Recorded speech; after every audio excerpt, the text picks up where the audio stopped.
take a look at the NRC. They're supposed to work for you and me, but they promote atomic industry. We get radiated. And when you get radiated, they're gonna just fall down and die. But contamination builds up in your body, and radiation joins your life. Well, take a look at where your money goes. They built a worldwide nuclear show.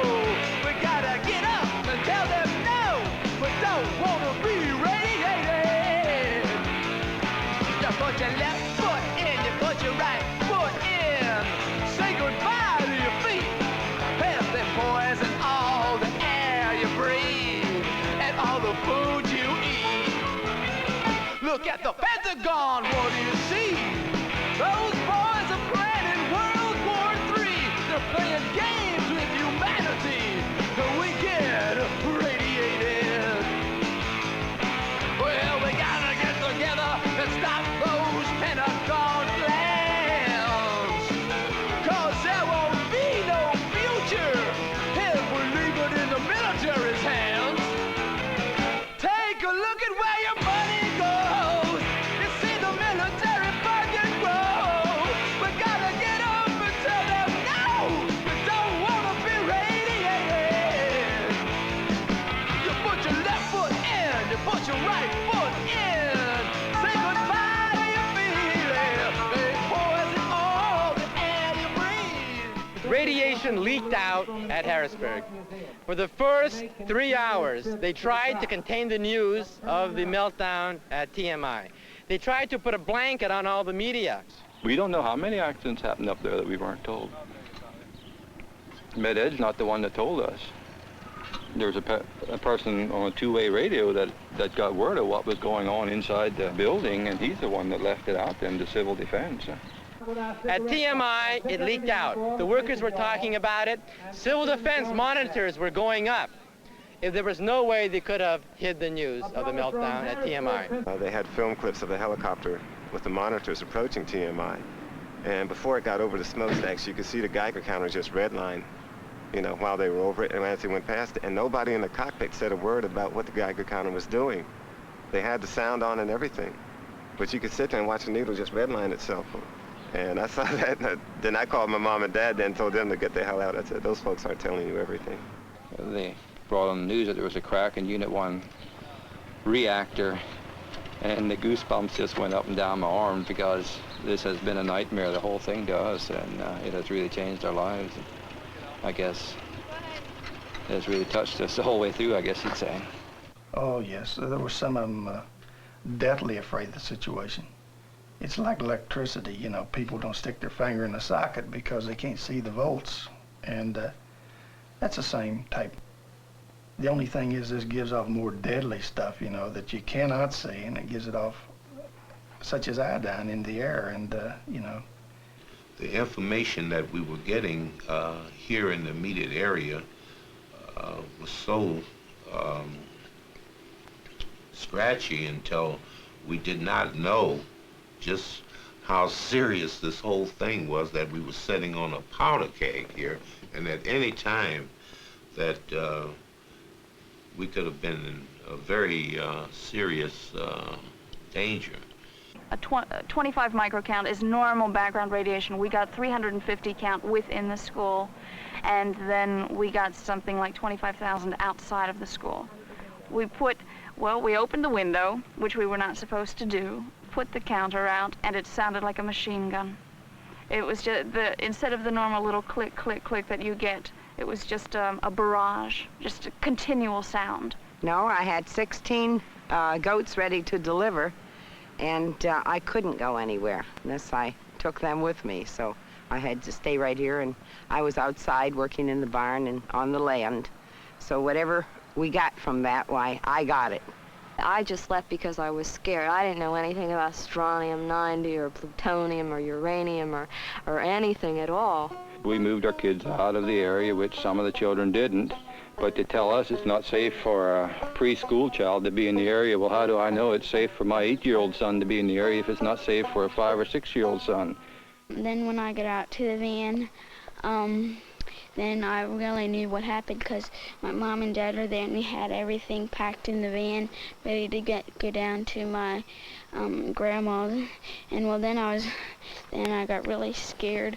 If I would hear the fire sirens going, that's a scary time too, because like right about a couple days after the time when we get home, when we hear the fire sirens, we always get scared. But well, that ain't really happening anymore because well, we feel okay now. But well, still, I wish it wouldn't have happened.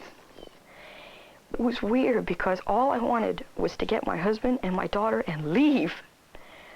Do you know what I mean? I went through the totally unlogical feeling of wanting to open up a back door and take off on foot. It was like I had to sit there and hold myself from just bolting, totally irrational bolting. It was really awful. For me, it was like being in a dream when, I don't know if you've ever had a dream like this, when you can't get your feet moving fast enough, like they're either stuck in tar or in sand or in something where you just can't move fast enough, and I felt that I could have carried the car quicker than I could drive it. And I went to the schools and got each one of the children and just in a very controlled state, just drove right out of here. Yeah. Our cattle, we saw a lot of cattle. We lost a total of 21 cows and calves that we saw die here in this farm. Sure, that hurts. That hurts deeply. Our first calf was stillborn, and then the cows would live for about a week after that, and then they'd die. I was involved in one of the incidences where one farmer had a number of stillbirths and cows dying after birth.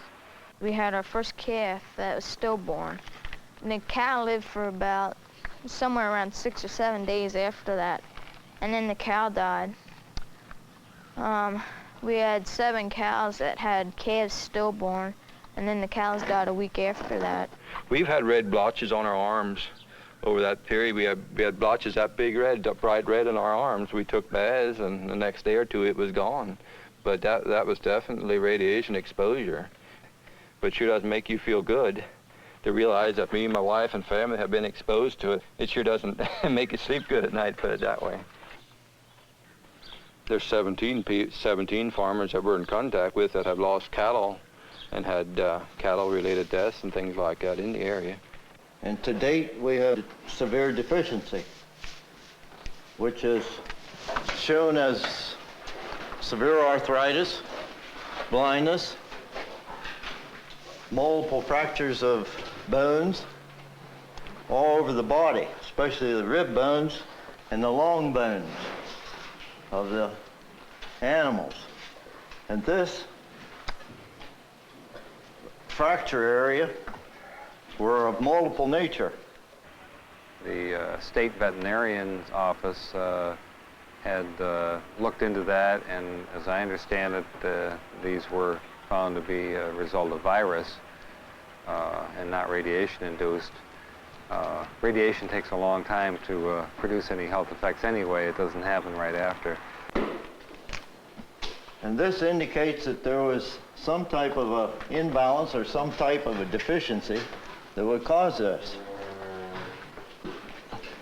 We don't have this condition in other areas. It's only in this small area around this particular neighborhood.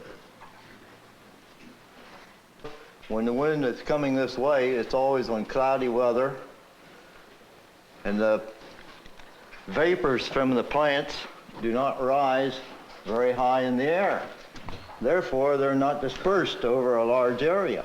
A lot of the trees around here are burnt. They look like they're burnt. I don't know what's wrong with them. Turn around and look.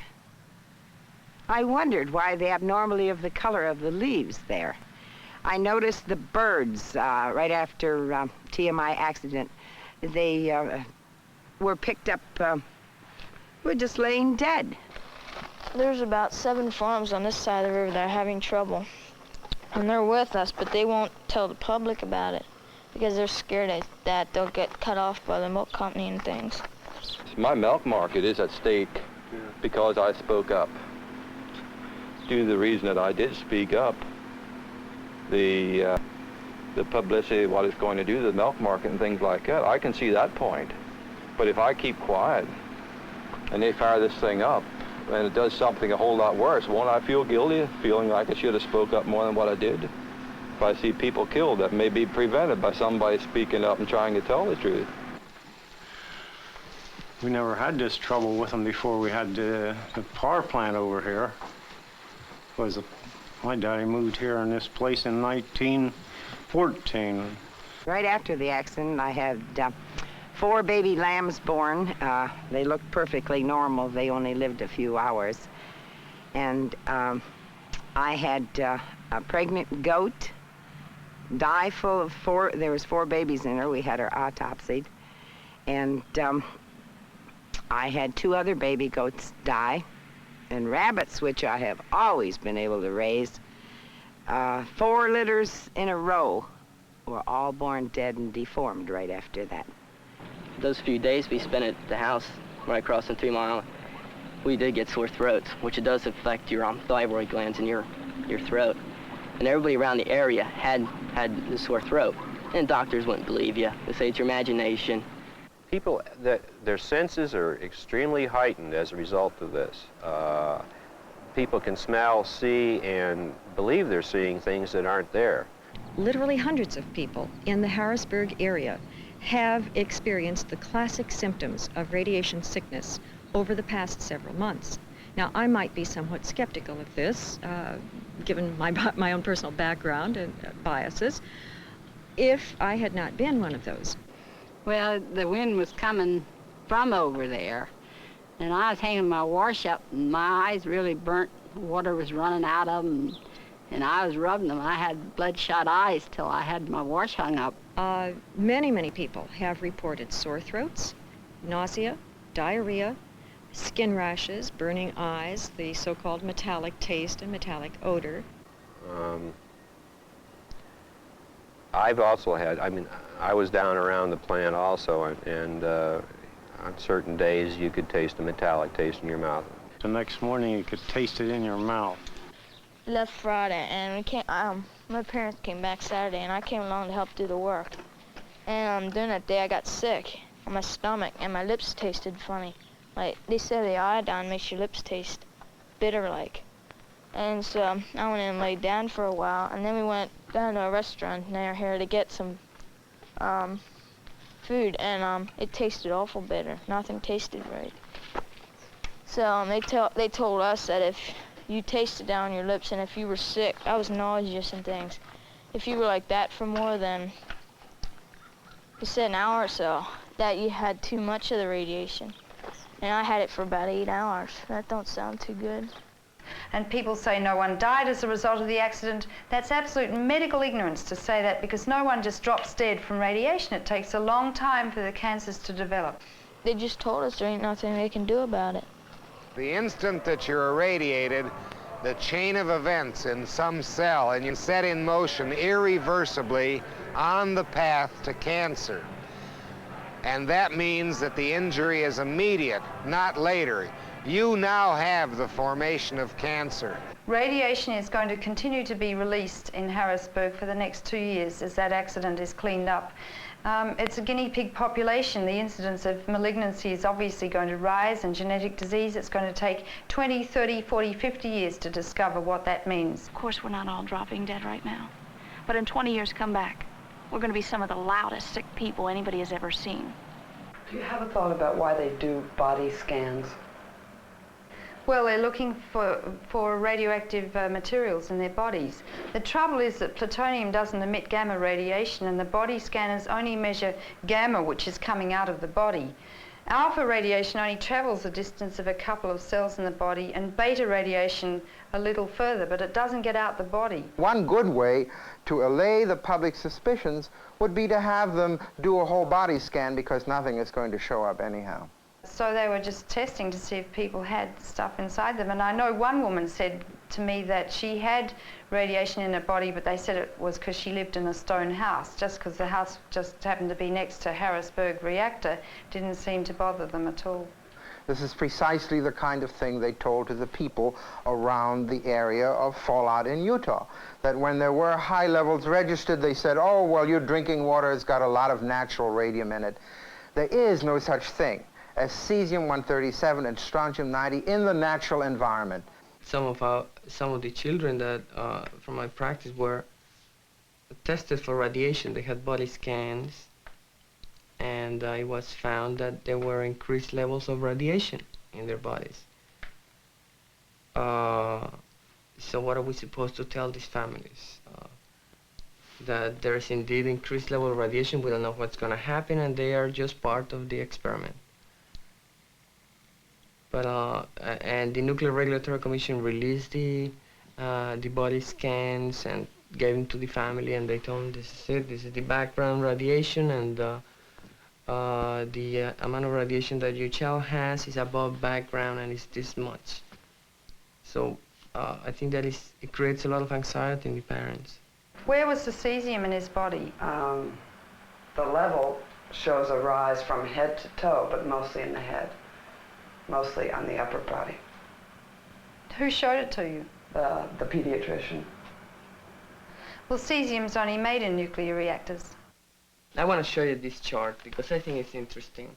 It's one of my patients. He lives in the 5-mile radius.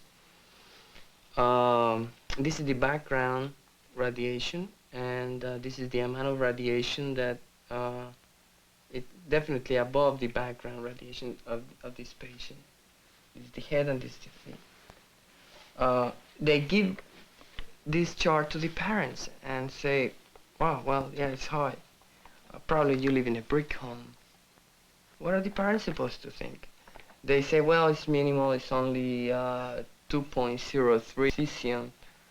Cesium-137 is definitely a substance that is generated in nuclear reactors. Well, Brian had a scan. They had a scan downtown where they went and laid in this big thing and they checked for radiation elements, I guess. And it was some outfit from California. I don't know who it was.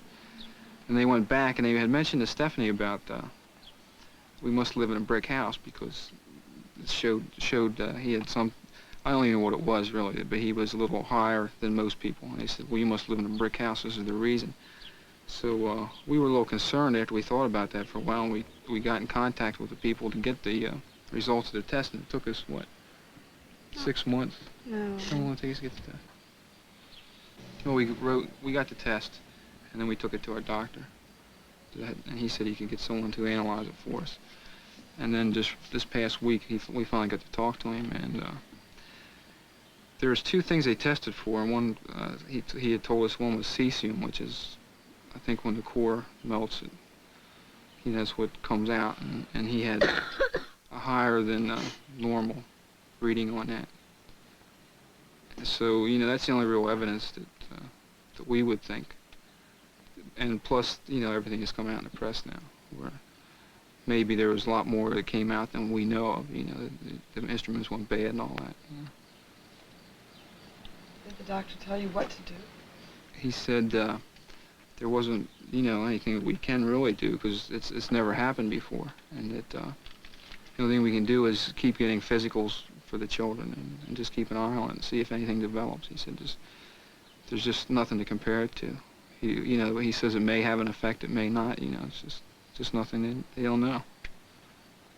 The baby's only a year old. What'll happen to her 20 years from now is when anything that did happen to us will show up. 15 to 20 years, she'll just be starting to get married and make her own plans for a family.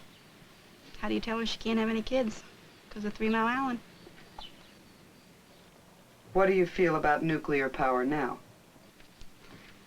A child's life should never be put second in order to be able to turn a light switch on.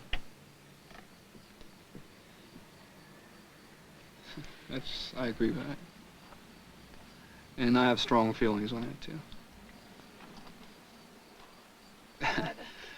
Well, just what my wife said. You know, it's you know, it's been eating away at me ever since it happened. You know, and we discussed, especially this week, we've been discussing a lot more. And it just seemed to come up a little more recently, and you know, it's just, I never really brought it out to Steph how bad it did bother me, you know, to think, you know, that you don't know what's really happening to your children, and I don't believe that, you know, that nothing's coming out of 3 Mile Island, you know, I just don't trust them. Yeah, you know, you don't know. Can you stop a minute? Can you stop? The word is out. I know some of you don't want to hear it, but a nuclear poisons anything that's near it. Hallelujah. Does anybody care? It might hit you now. It may take 30 years. Leukemia and cancer have already taken their toll. Do you want to die young? Do you want to grow old? The crop is in. It's another one you can't eat. It's been poisoned by radioactive leaks. Word is out. I know some of you don't want to hear it, but a nuclear reactor poisons anything that's near it. These nuclear towers, they're big money makers. But for you and for me, they're just like big salt shakers. They're sprinkling death, pouring contamination. They could be the gravestone of a dying nation. Shut 'em down! Get up on your feet! If we don't beat them in the courts, then we'll meet them in the street.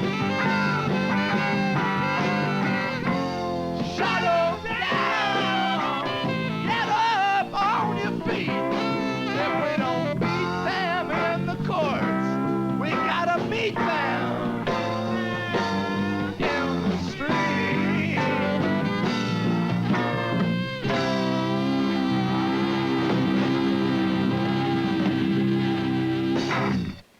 Well, as far as our lives, you know, it's affected us to the point that I just don't believe in it. I think there has to be safer methods, and the money we spend on nuclear energy could be spent to develop coal, or especially in Pennsylvania with as much coal as we have. Why risk something like this happening? You know, we got lucky this time. It cooled off. But if it wouldn't have, like the transcript came out afterwards, that Saturday when it was heating up, they didn't even know what was going to happen, you know, down there. Something you don't know anything about like that. I just don't trust it. I think, you know, for everybody's sake, that they should go try to get in another field for energy. I just don't believe in it at all anymore. You tell yourself really didn't happen and it's not going to happen to you because we're running away from something that we can't even see. It's just something somebody's telling us is there and is getting us. See it. You can see a flood. You can see if your house burns down, but you just can't see something that you just can't see it. You know, we left for 11 days. We didn't really know why we were leaving. We could see pictures on the television of a flood coming at you, but the radiation was there, but we just couldn't see it. And now they said it was so high they couldn't even monitor it. What would you do if the plant was this is what we have been discussing, and I don't think I would stay here. I don't even know if I'm going to stay here while they clean it up. I just don't know if you know, my house is a year old, and my family's lived here, you know, my mother and my father and everybody, all their lives, you know. I would still move. We still might, you know, because what's in there now has to be cleaned out. They don't even know, and I don't know, and I don't trust them. The accident will go on, will continue, quite literally for years. It cannot help but continue during the cleanup of the plant. Now, I was at TMI just last Friday. I was part of the first anti-nuclear delegation to set foot on the island and get close-up view of the reactor. We met with Vice President Herbine, and he said that they fully expect to dump 2 million curies of radiation right into the air and 1 million gallons, 800,000 gallons of radioactive water with cesium-137 right into the Susquehanna River. They do not have a cold shutdown down there. It is not the same type of cold shutdown that they've had in other reactors. My personal opinion, from what I can understand, is that they essentially have a runaway reactor there. They can't get it stopped. TMI, too, is not in a cold shutdown. The radioactivity is leaking out of the plant, both by conscious releases, like the 4,000 gallons that they released a few days ago, and just by leaks that they are not particularly in control of. And that release of radioactivity will go on for years. What has happened since the accident, and I call it the radiation fear syndrome, is that now any additional amount of radioactivity that's discharged that people are very, very concerned about, and that is the problem. I don't know how to resolve that problem. Releases to the river have been very, very low, and each liquid release would be monitored prior to its discharge. When things that were still kept inside the reactor buildings are now planning on being released, now we're going to see the isotopes that didn't get out now coming out, and now we're going to see the strontiums and the cesiums and those kinds of isotopes. The only other likely release is if the containment building contains a fair amount of krypton gas, which is a long half-life of about 10.5 years. Krypton could be released to the air. The cleanup of the water could be released to the environment within the allowable limits, but no one says the allowable, will accept the allowable limits anymore. They want zero, and zero is impossible. And someplace between the allowable limit and zero. I want to live there. Unit 2 is going to be deadly for years. They won't be able to go in there for years, if ever. So that I don't know what kind of radioactivity is being released from there. I don't want to live near it, even if it's in perfect operating condition, because I don't like the normal routine. They keep saying, oh, well, that's allowable by law. This is allowable by law. It's within allowable limits. I don't like that. I don't want anything anymore. I think they're just using us as guinea pigs. How long would it take to release the gases inside 3 Mile Island, inside the storage room? I would think they would try to do it slow enough so that the amount of each release would be within some acceptable, quote, NRC guidelines. But when you add it all up, they're going to release all of it. You now have to also get rid of the water when you're through, which will be highly radioactive. And this covers the reactor, which is big in itself, 20 or 30 feet. So we have a tremendous amount of radioactive water, which must be then decontaminated and taken away.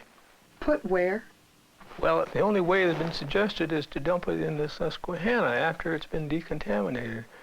How much water has accumulated at this point? Well, in the auxiliary building, there are about 300,000 gallons of contaminated water. In the basement of the containment building itself, about 600,000 gallons. And in the primary coolant system itself, about 100,000 gallons. So that adds up to roughly 1 million gallons. Is that an increasing amount of water? It is increasing at a very slow rate. We estimate that total leakage is less than 1/2 gallon a minute, which is perhaps 700 gallons a day, which is, of course, small in comparison to 1 million gallons. But it is continuing, yes. By the time that water is cleaned up, no matter what it contains, if it is discharged to the river, or if it's taken off-site, or if it's evaporated, The requirements will be that the purity of the water will have to be at environmental standards. Then there never was an expectation that the water would be completely clean. It will simply be within the regulations. You can never clean all of the radioactivity out of the water, just as you can't, make anything 100% pure. But I think, as I indicated before, the water would be cleaned down to our environmental requirements, which would mean that it would be safe for drinking, it would be safe for recreational use, safe for fishing, and it's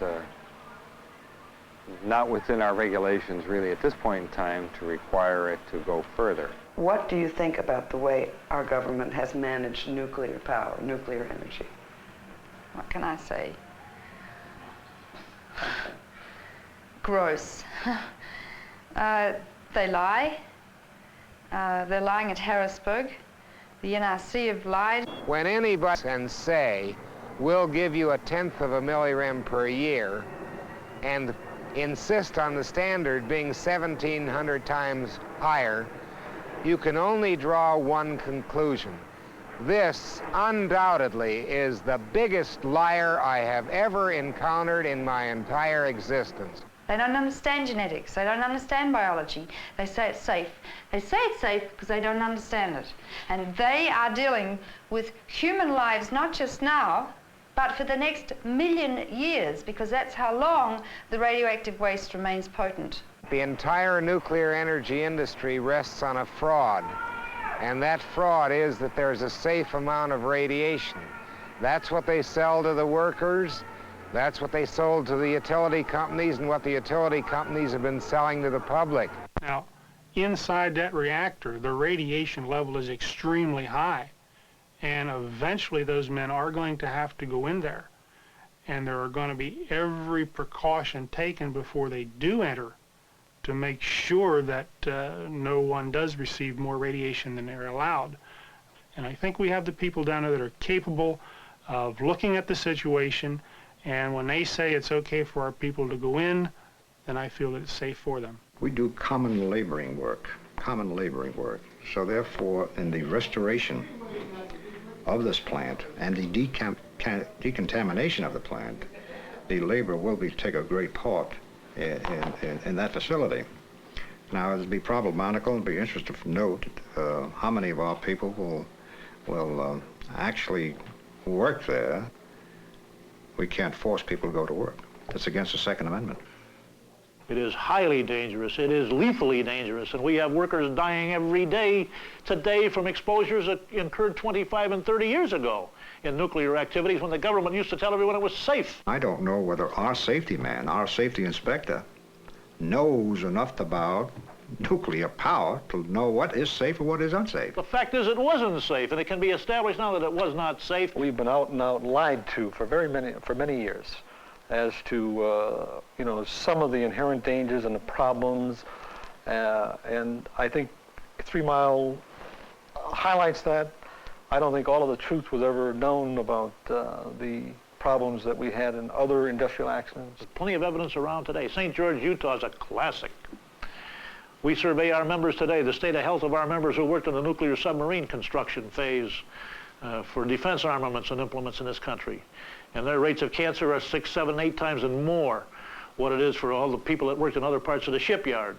So no one can say with any reliance whatsoever on fact that it isn't lethally dangerous. It is.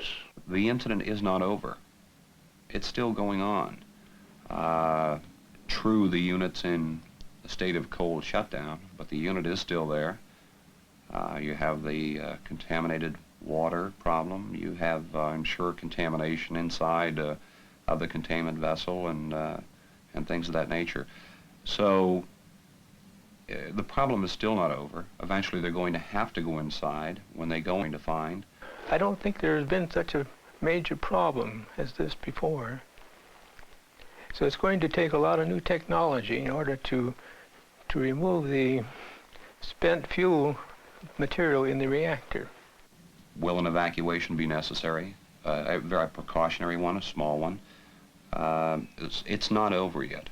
A lot of people think it is. Things have returned to normal, and for that I'm grateful. But it's still in the back of my mind that it's just not over yet. The releases that have already been made are small compared to what you can look forward to in the future being released, because it's basically the destruction of the core was so extensive that there's no way really to contain that radioactivity. When they open up the reactor, they have no idea how they're going to get the fuel out. They're going to have to design all kinds of systems to get the fuel out. We still have an emergency. We feel we're working under emergency conditions all the time, and one has to go very slowly and very carefully to handle these problems. The removal of this material, depending on what sort of shape it is in, will also require the same type of procedure, some sort of a tool to get down there, hook onto the fuel elements themselves or whatever is left of the fuel elements, and they'll all be handled underwater. One couldn't stand the radiation that would ensue if the water didn't separate the people from the fuel itself. Is there any danger from emitters like plutonium into the air from the containment? We've found them in very trace amounts in some of the liquid, radioactive liquid measurements that we've made, but that would be expected. We have made measurements in the of gross alpha emitters, and again, they've been in the very, very low ranges in the water in the auxiliary building, and I expect that there may be some in the water in the reactor building, which we have not measured as yet. Now, the liquid in the water in the auxiliary building, that's the water that they shunted out from the primary coolant that had spilled in the reactor into the auxiliary building. Well, that means that the cladding on the fuel rods definitely had melted, and that's the first hard evidence I've had that plutonium got out. That means that probably in the first 48 hours, when they vented the primary coolant, plutonium was released. That means that if plutonium was released, so was curium, americium, californium, neptunium, all the alpha emitters, as well as all the elements. If plutonium got out, that means that the cat's out of the bag. And we still don't know what's going to happen once they open the reactor up, and there are no barriers between the fission products in the core and the environment. Once you break the three barriers down, the containment, the reactor, and you've already lost the cladding, those fission products, the fuel is available to the environment. So I would feel much better if they would just turn it off and forget it, you know, rather than trying to fix it. And I kind of think the people that work there, it's just a joke about all of us, and I don't know, I guess it's something they really couldn't worry about, you know, all the time, but still the problem is there, and there wouldn't be any problem if it wasn't on. If we don't get better answers, then we tear it down, get rid of it, because they're going to have to sit, it's like 3 Mile Island. It may sit for 250 years before they can even go in the containment building where the accident occurred. And the ratepayers are all going to pay the price of that. It's a long-term experiment, and the people in Harrisburg are guinea pigs like they are in Hiroshima. And I've just been to Hiroshima, and the people in Harrisburg want to be a sister city to Hiroshima, and that's very appropriate. People are still dying of cancer now in Hiroshima, 35 years after the bomb was dropped. Harrisburg, it ain't just one city, there are hundreds of its kind. Harrisburg, no, we're not sitting pretty, you can't play so dumb, oh, don't be so blind, there's catastrophe near you, yes, near your hometown, and all across this nation,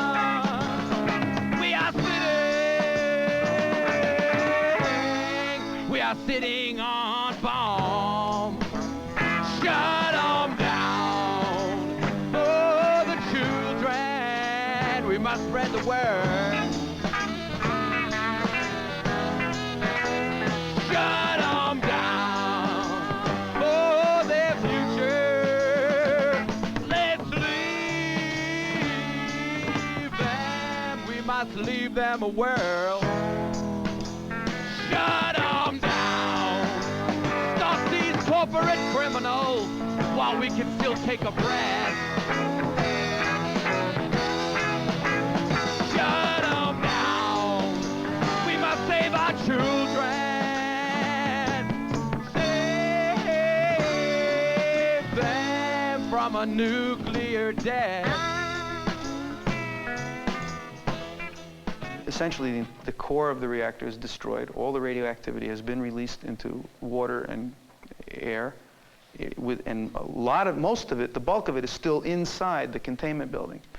But there's no way that they're going to clean that all up and safely pack it away. It's going to end up spilling out. It is being released. At night and when it's raining. Now, when it rained yesterday around noon, then they were letting it out. They do it when it's rainy weather or at night. They said that there's a cold shutdown. Well, when I go up the Sala on a clear day, I can see steam coming out of there. And I'm not even sure if there are releases. If there are, that they are well within acceptable health limits. Well, I'm glad they are, but we ought to see the numbers, and I don't want to see the numbers. So I can myself make the calculations and not be told whether it's low level or it's unimportant. We ought to have the numbers in picocuries. There have been a number of low-level releases made to the water because some of the streams discharged to the Susquehanna do contain low amounts of radioactivity. The environmental requirements for the whole 3-mile facility, which meet the NRC environmental requirements as well as EPA's drinking water standards, would allow up to 10 curies of radioactivity each quarter to be released, each calendar quarter. Sounds like a small number, doesn't it? Right. 10 curies is nothing more than 10 grams. 10 grams of anything is not much bigger than a little sugar cube of heavy metals. 10 grams of radioactive radium, for instance, 20, 30 grams like that, a quantity like that, were the entire world's supply of radium in the years before the bomb. But from the nuclear plant at Millstone, they discharged the equivalent of 5 million grams worth of radium into the atmosphere of Rhode Island and Connecticut. Not all of it was as toxic as radium. Radium is one of the more toxic. But the iodine coming out gram for gram for the fetus is much more toxic than the radium. And as far as we know now, 10 million curies went into the air of the people of Harrisburg within a matter of a few days. The NRC environmental requirements based on our regulations contained in Appendix I of 10 CFR Part 50 for the river would basically limit the total dose. So an individual could receive 3 millirem per year from drinking water, fish, and recreational activities, and one calculates back then and finds out that with that type of a restriction, the plant could release about 10 curies per year into the water. Sure, it was safe to drink the water during the time of heavy bomb testing, too. Now we know that the people who were drinking the water 5 or 10 years later had a greater risk of developing cancer. Whatever low levels are being released are not harmful to the public. I'm an optimist at heart, and I want to believe that, and I do believe it because I have to have faith. Just as the temperature of the river water is protected, so is the ecology. The river is not polluted by 3 Mile Island's operations. Water in the nuclear reactor also is in a closed system. Our air is protected too, since there is no combustion of fossil fuels at a nuclear station. Our air and our environment remain unaffected, and the natural beauty continues untouched. You should believe absolutely nothing whatever that they say. And the outrage of getting ready to dump that water in the Susquehanna, they were going to dump it even without any cleanup until the Lancaster residents raised hell. Now they say they'll dump it at the safe NRC standards. The safe NRC standards, translated into plain English, is a license to commit murder. The dose they will give people will cost lives. If we wish to require that installed in an operating plant, we do have to consider the relative cost and the relative gain in safety. Likewise, in our environmental regulations, we do consider the cost-benefit of further reductions in the release of radioactive effluents, both gaseous and liquids. And these releases are already down to very low level, and the cost-benefit is taken into account because it costs a great deal more to get them down almost to zero.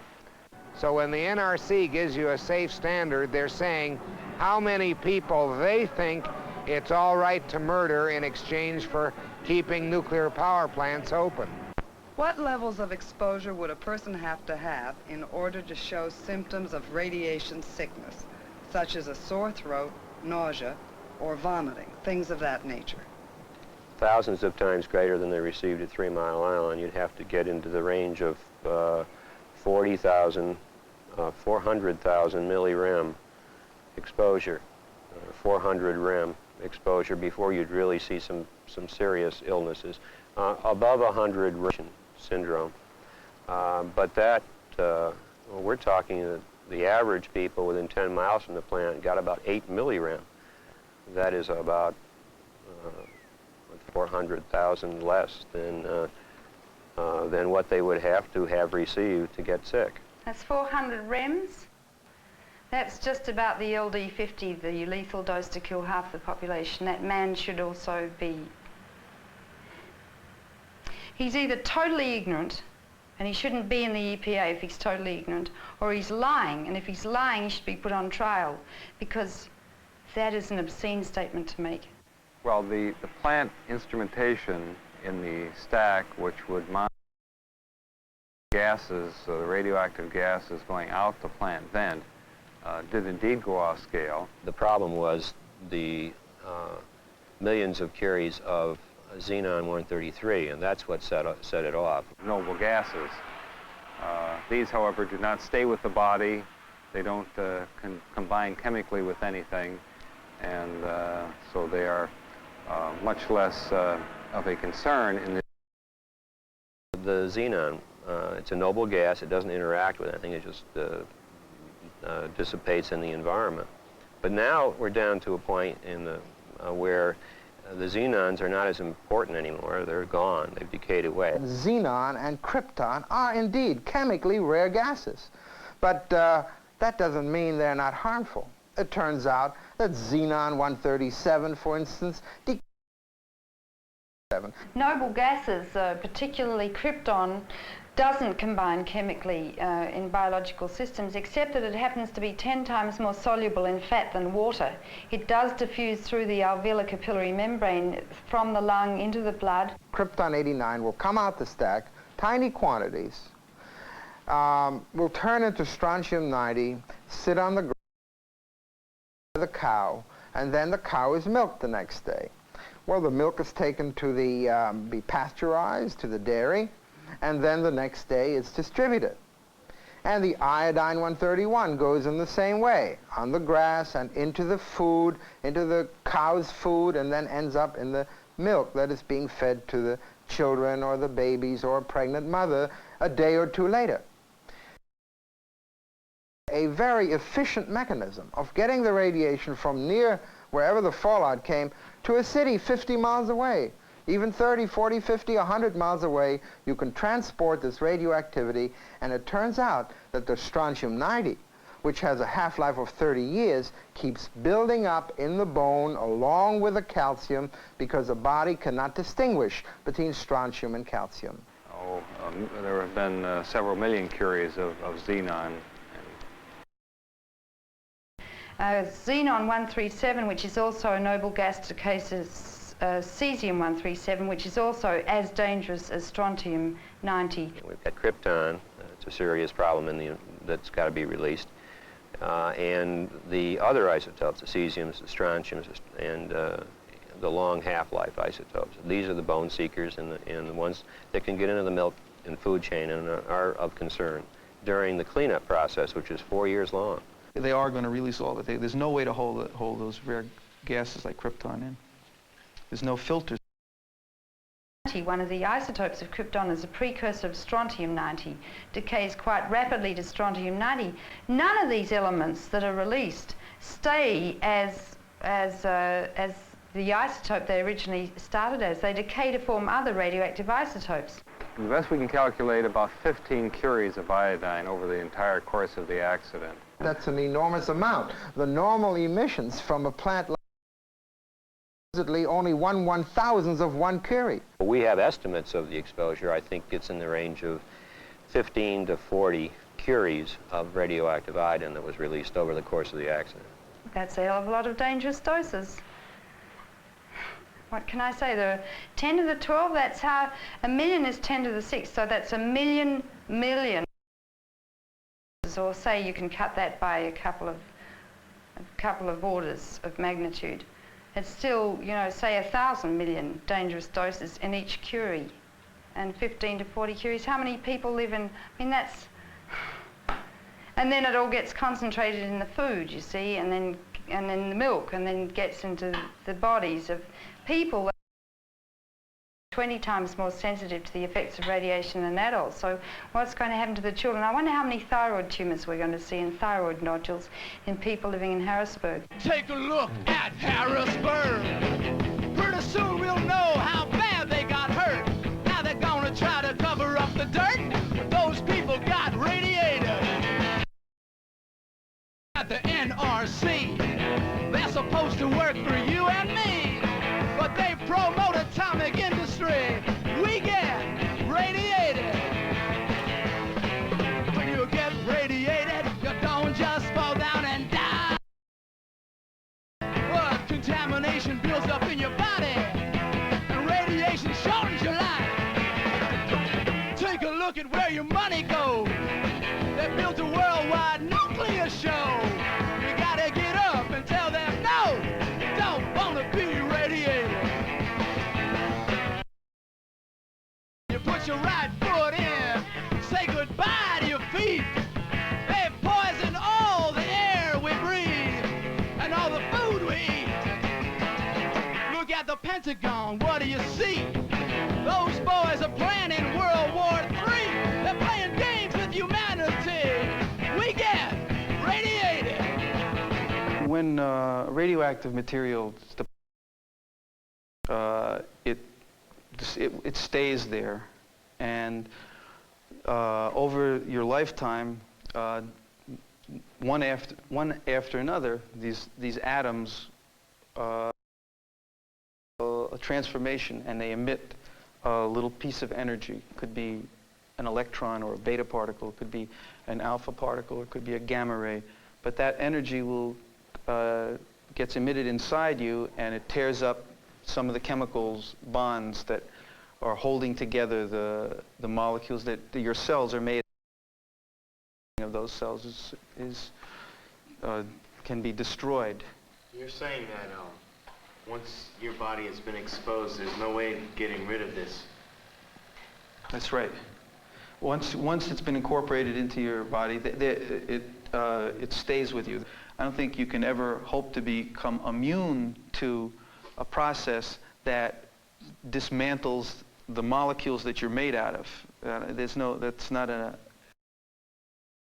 going to get immune to. It's just it just attacks just the very basic structure of the materials that you're made of. So it's not a question of getting immune to it. We do take into account the accumulation in the fish as well as the accumulation in our own bodies, and figure out the dose in a 50-year time period. And so the calculations do indeed take into accumulation and integration over a substantial period of time.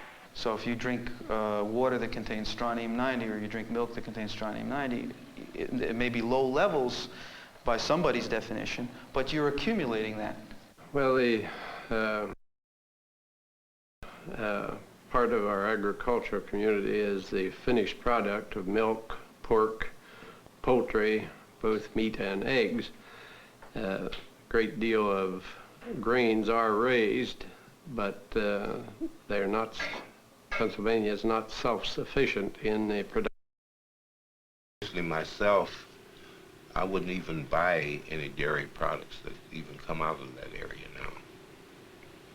So it was quite a bit of concern among the people that I talked with as to the effects from the radiation that was released through the 3 Mile Island. When they set an acceptable limit or a safe limit, it's just words. It's all dangerous, and any amount that gets incorporated into your body is then going to continuously radiate you for the rest of your life. We already have in our bones and in our bodies plutonium and strontium testing that went on in the 50s and the 60s. The stuff that's made in nuclear power plants is stuff like radioactive iodine, strontium-90, cesium-137, and 200 other radioactive elements. Now, in our diet contains minerals like iodine, iron, potassium, etc., that the body uses to make enzymes, to make the cells work and metabolize. And the body doesn't discriminate between radioactive element. They're just the same to the body. So if you eat food containing radioactive iodine, the body thinks it's ordinary iodine, so it's absorbed from the gut. And the iodine molecules are taken up and deposited primarily in the thyroid gland in the neck. And if it's a radioactive molecule, it sits in the thyroid gland and it just irradiates cells, a very small volume of cells, over a long period of time. Those cells get a high dose of radiation and the rest of the body gets nothing. Each of us now contains in our bodies enough plutonium that our cells are bombarded by an alpha particle emitted inside us once every 10 seconds. An ordinary glass of milk now contains that it emits a burst of radiation once every second. The best estimates are that for every year's fuel for a nuclear plant, they've spilled enough of their garbage to account for 450 lung cancer deaths for each year of operation of one nuclear plant. Now, those 450 deaths don't occur that year. They'll be spread out over a long time. But a death warrant today and the death warrant for your child is the same thing. It's made in nuclear power plants. It's a man-made element. If you get a picogram of plutonium, which is 10 to the minus 12 grams, it's the most minute amount that you can imagine. You can't see it, it's just, you almost can't measure it.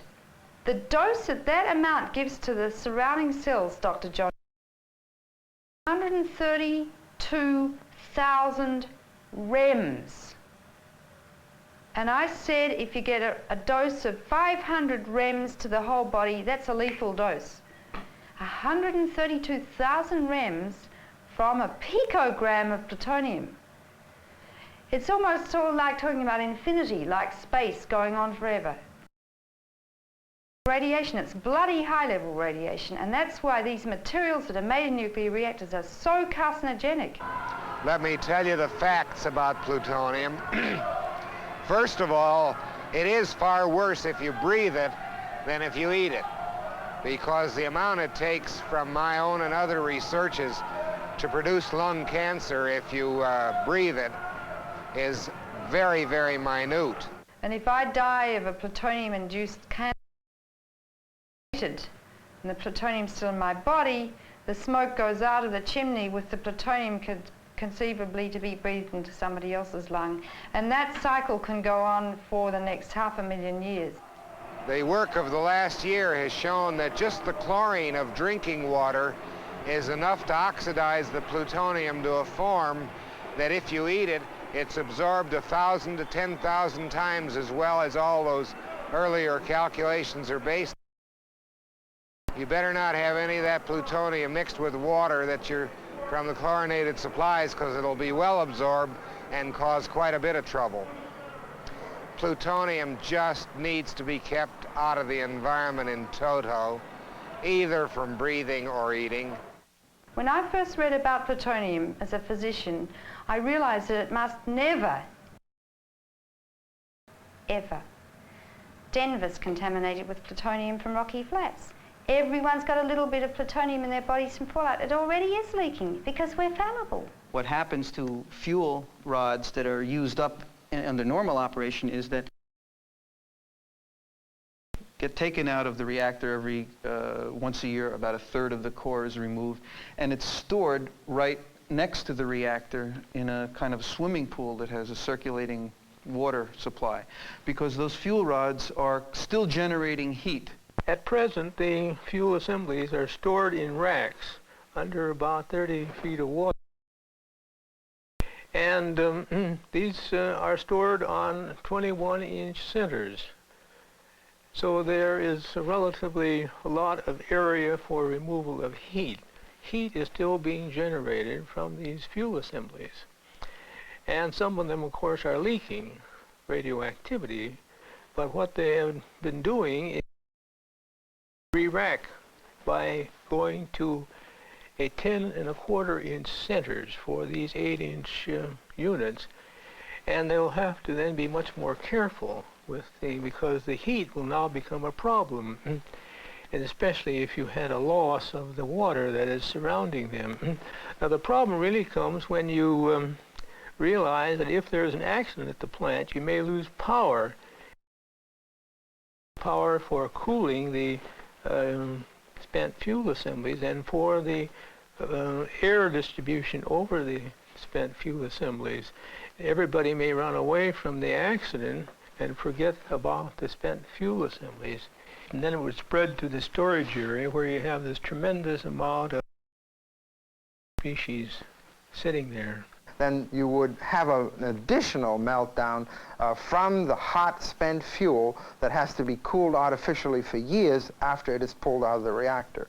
And since there is so much more of the spent fuel than the actual fuel that's in the reactor, the total disaster could be far greater than spent fuel stored in local nuclear reactors near our big cities.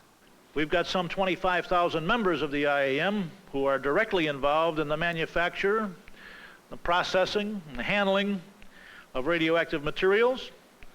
Another 50,000 or so of our members are indirectly exposed to radioactivity in the airports, truck depots, rail, wherever workers are likely to confront radioactive substances and materials as they are loaded, unloaded, stored, or transported all across the face of the industrial complex of America, the transportation complex of America.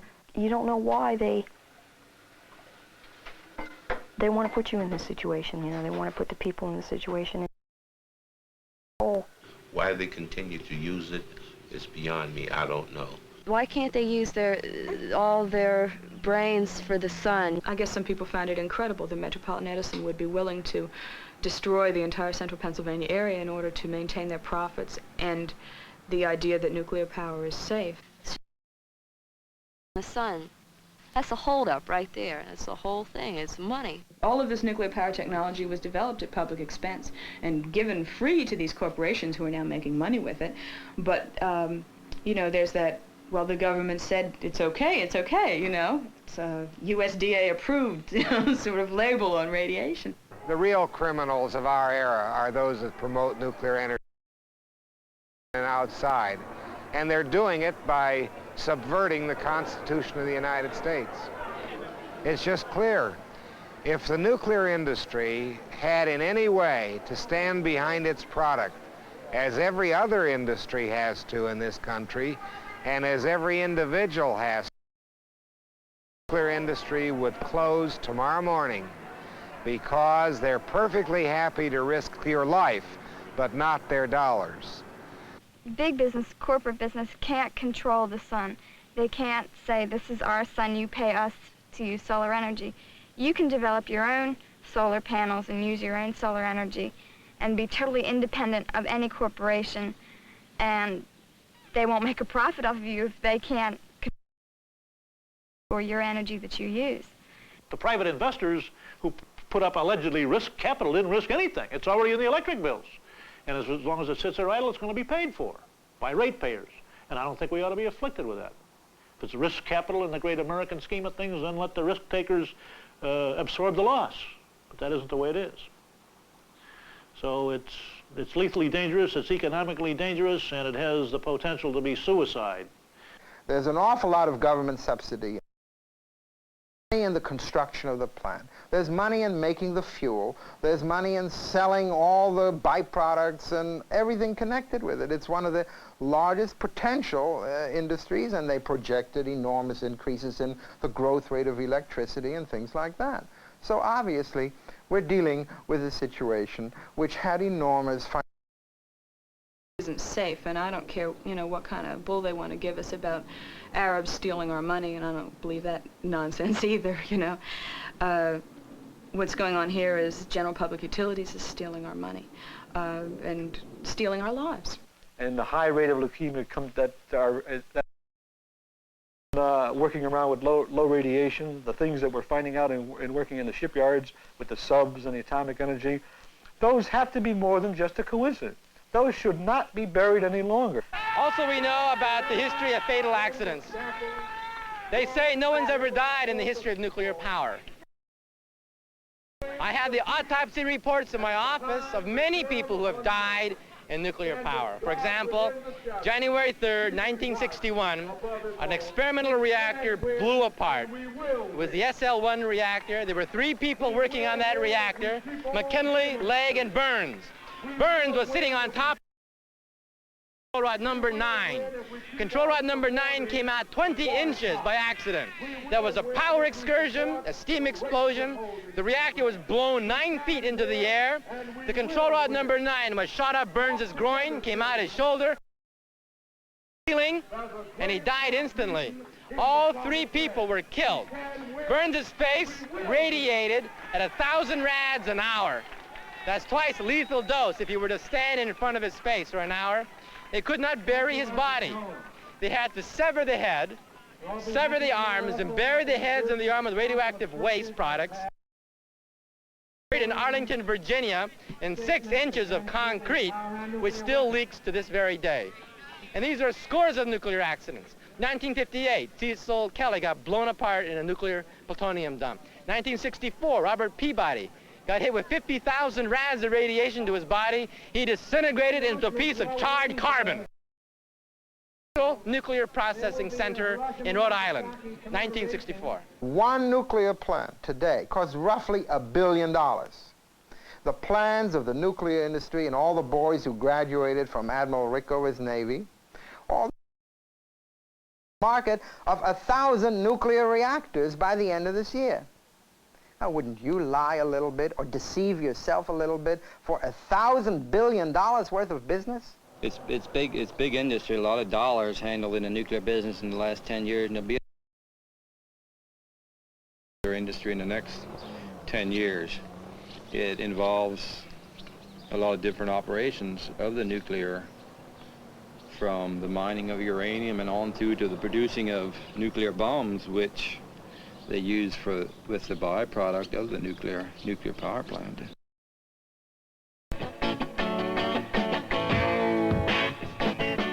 Well, a nuclear reactor, that's a dangerous thing, but the people in control don't seem to care. We're built on shaky ground,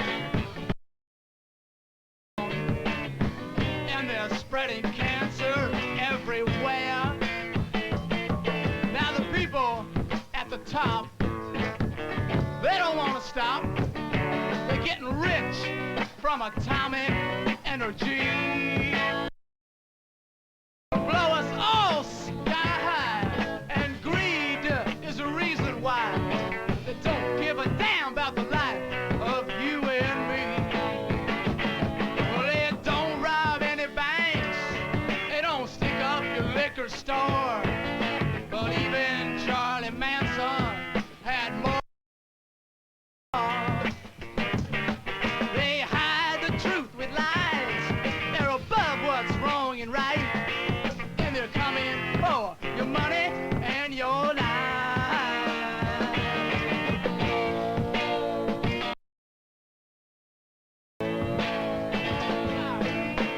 they had a little spill up on 3 Mile Hill. It could have blown the whole state away. Now the boys who own the plant, they're wondering why they can't send the bill for the damage. They don't rob any banks, they won't stick up your liquor store. Even Charlie Manson had more respect for law. They hide the truth with lies, they're above what's wrong and right, and they're coming for your money and your life.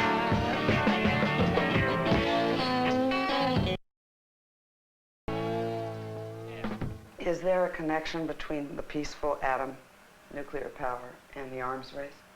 It's the same. Nuclear reactors were first designed to make plutonium during the Manhattan Project to make atomic bombs. And they're still being used now to make plutonium to make bombs because this country makes 3 to 10 new. So there are the military reactors here. Now, during the late 50s and early 60s, they decided not to use enriched uranium to make bombs anymore, and enriched uranium was used to make the Hiroshima bomb, which was called Little Boy.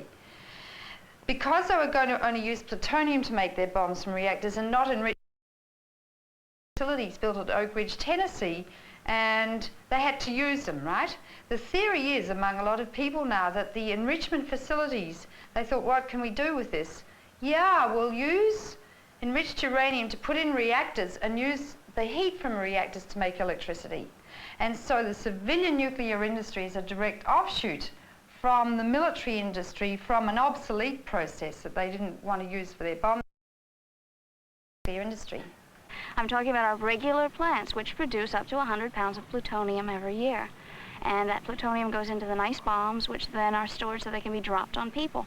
So it seems if you it from the plant releasing radiation, sooner or later, the plutonium is going to be used in even nastier ways. If we want to have these reactors in order to produce plutonium to make warheads, then why don't we be honest with them? You know, I think that's personally one of the reasons we run them. We take most of the waste from the foreign countries that have reactors too, because we like to have that plutonium here. We like to have control over that. The commercial nuclear reactor industry is a support system for the nuclear arms industry. It produces profits, the nuclear arms buildup, and it produces waste products from which plutonium, the crucial ingredient in atom bombs, can be extracted. Nuclear power is the route to nuclear bombs. Because the people that own the resources of the country today and the people who have the most clout in the marketplace today are the people who are running the show politically, pure and simple. Oil has the most money. Oil owns uranium, which makes us at the mercy of the oil companies, even if we go nuclear. And the minute, in my judgment, the minute the last drop of profit is milked out of the fossil fuel resource, and we then turn to uranium, if that should be the case, we'll be paying blackmail prices for uranium as well, because they also own it, and they'll control the rate at which it gets onto the market. And beyond that, another one of the things that the known reserves of fuel for it will not even fuel all of the existing reactors for their 40-year economic lifetime, that new sources would have to be found. And that simply suggests to me that we'll get down that road a ways, and then we'll be forced to get into the breeder reactor,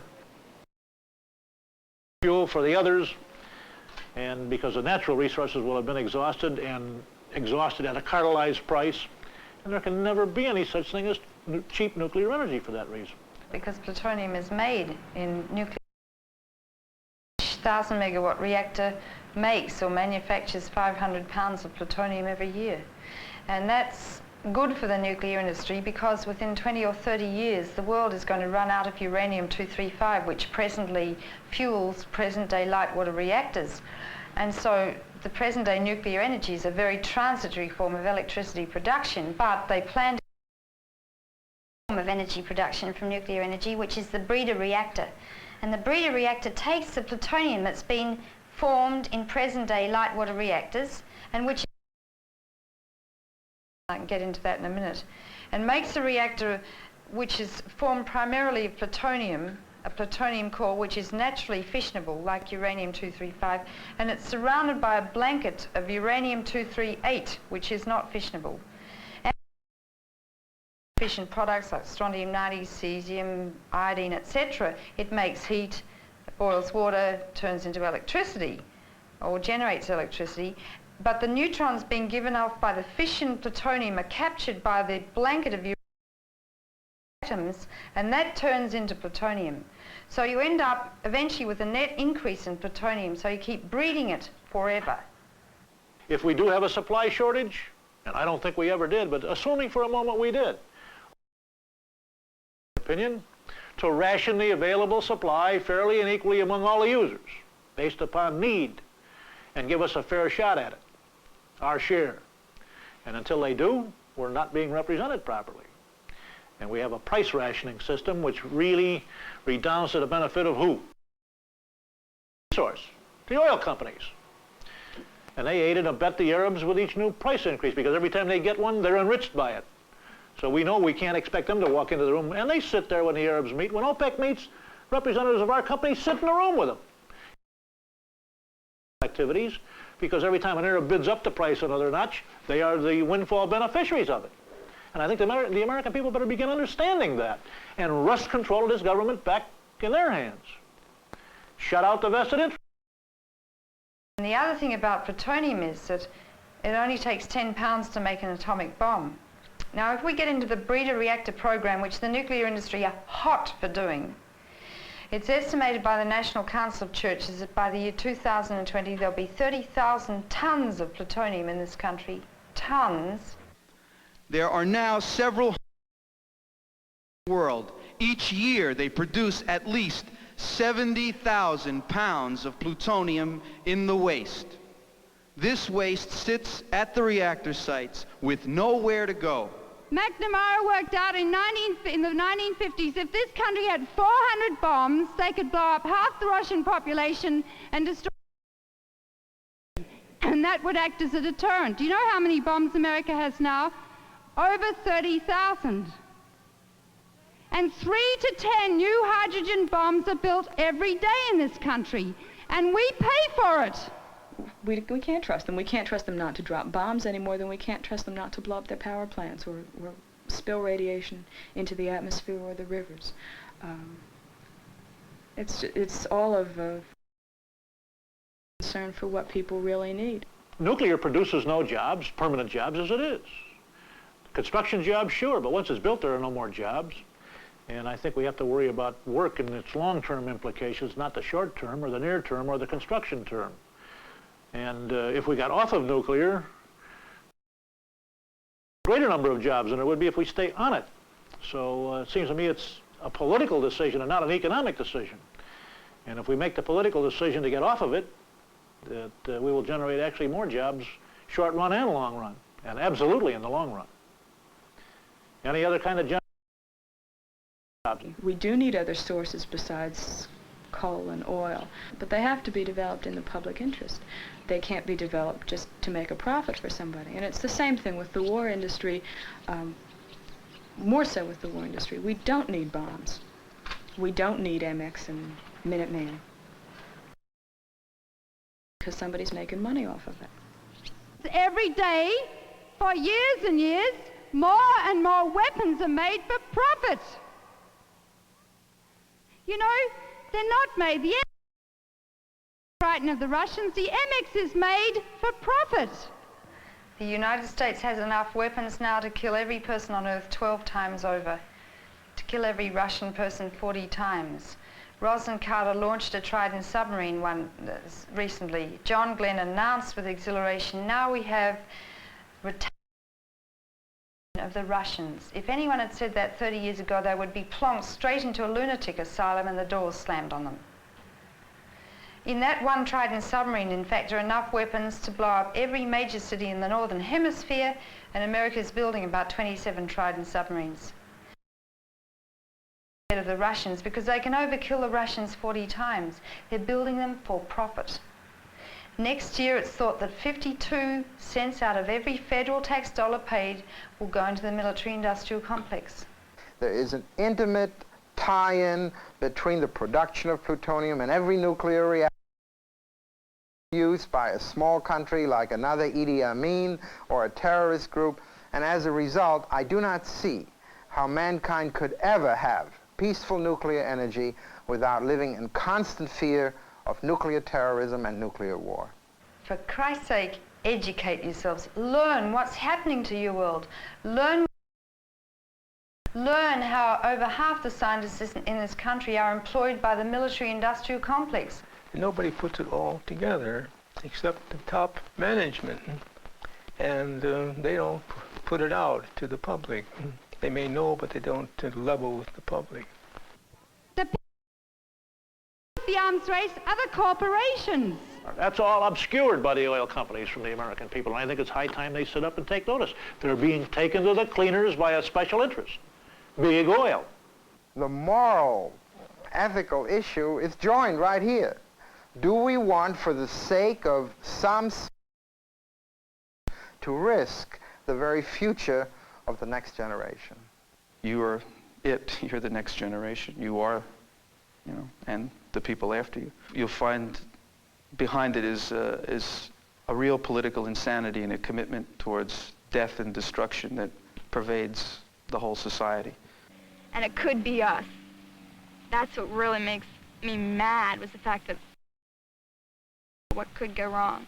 I don't see why people aren't here really going out there and forming human chains across the road, you know, just close it down completely. It should just turn into a $500 million monument. And it's going to take a vast popular movement, which is going to take as much effort as any popular movement in this country ever had. For the 40-hour work week, we're going to have to demand it. We're going to have to fight for it, and it's not something that's just going to be won. I tell them to go to hell, pure and simple. Because that's where we'll fight it out finally, bottom line, someplace. Maybe on the streets, maybe in the workplace, who knows, but we'll fight it out. I think the government is not performing its proper functions and the future of the race, the human race. There are too many biological factors involved that we know very little about. It makes us guinea pigs, definitely. It's part of an experiment, and people are not asked for their consent. Experimentation without informed consent. What happened here should never, ever happen to anyone again under any circumstances, and it will. Because of the nothing they can do to make these things safe. Safe enough for us. Harrisburg was not the first partial meltdown. It's the 7th partial meltdown or explosion in the history of nuclear power. Meltdown is planned for, and the very word accident. And there'll be 100,000 shipments of plutonium along the highways every year in this country. It's worth more than heroin on the black market. The Teamsters drive the trucks in this country, and we all know the mafia have a strong influence on the Teamsters. And it's not going to be long before people are making their own atomic bombs and plutonium easily. The military already use plutonium to make their atomic bombs all the time. So we're hooked into it, just a totally vicious circle of civilian terrorist bombs stemming from this, non-nuclear nations making atomic bombs from their nuclear, Taiwan, South Korea, Pakistan, South Africa probably, Israel's doing it, Egypt's about to do it, and then back to the military industry in this country, which props up the economy of the United States is virtually built on the military-industrial complex, and they make plutonium. And yet this country says to Pakistan, you're not to make ones who are allowed to make them and know how to handle them. So does Russia say that. And you know, that doesn't hold any water with. You are telling us we can't make atomic bombs and you make 3 to 10 hydrogen. And so the world is. It's thought that by many eminent scientists now we have before we blow ourselves up in a global holocaust. We are the curators of life on Earth. We hold it in the palm of our hand. And it is our ultimate responsibility as spiritual and moral feeling human beings to save this planet.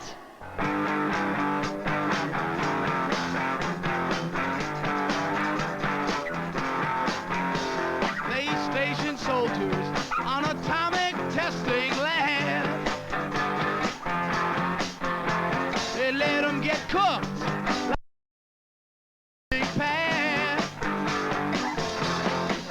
And when them GIs started to die, the army just started to lie. They said, you can't prove your cancer came from our bomb. Well, they'll tell you that nuclear peace today.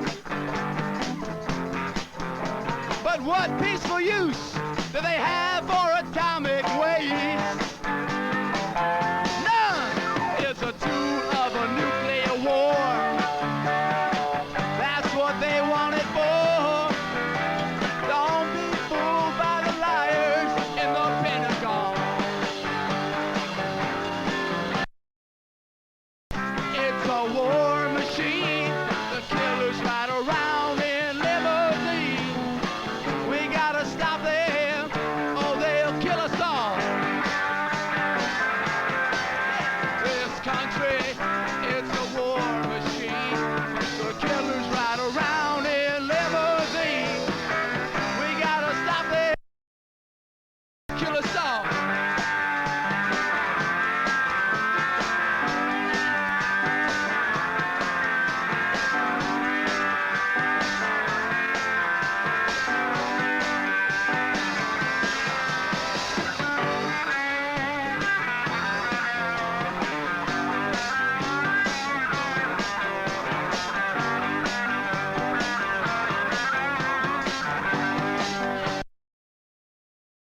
It's American roulette. You're playing with a loaded gun. There's an atomic time bomb inside of everyone. And they poisoned us for so long. They tell you that it's not wrong. There's a radiation death waiting for everyone.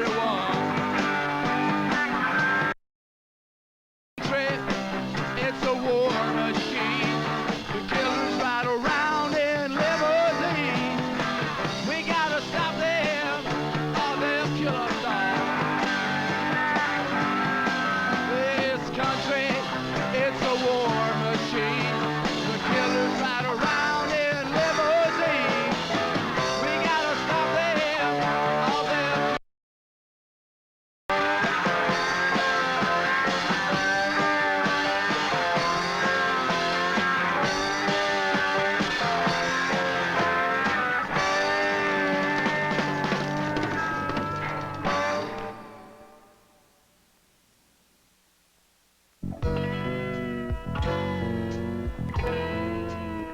For over 30 years, atomic age, the word nuclear has raised our worst fears.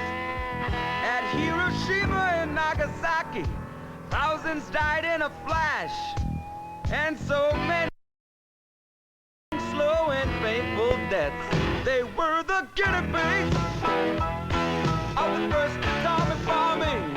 To them, terror and death. To the world, it was a warning.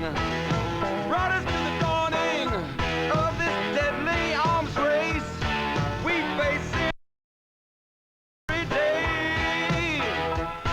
So back at home, they put the Indian to work on the land. And now they're dying of cancer from mining uranium. Black labor is out the Southland, but they never knew the dangers of an atomic waste plant. We are the guinea pigs. Every man, woman, and child, we are the guinea pigs. While there's plutonium stockpiles, depositories for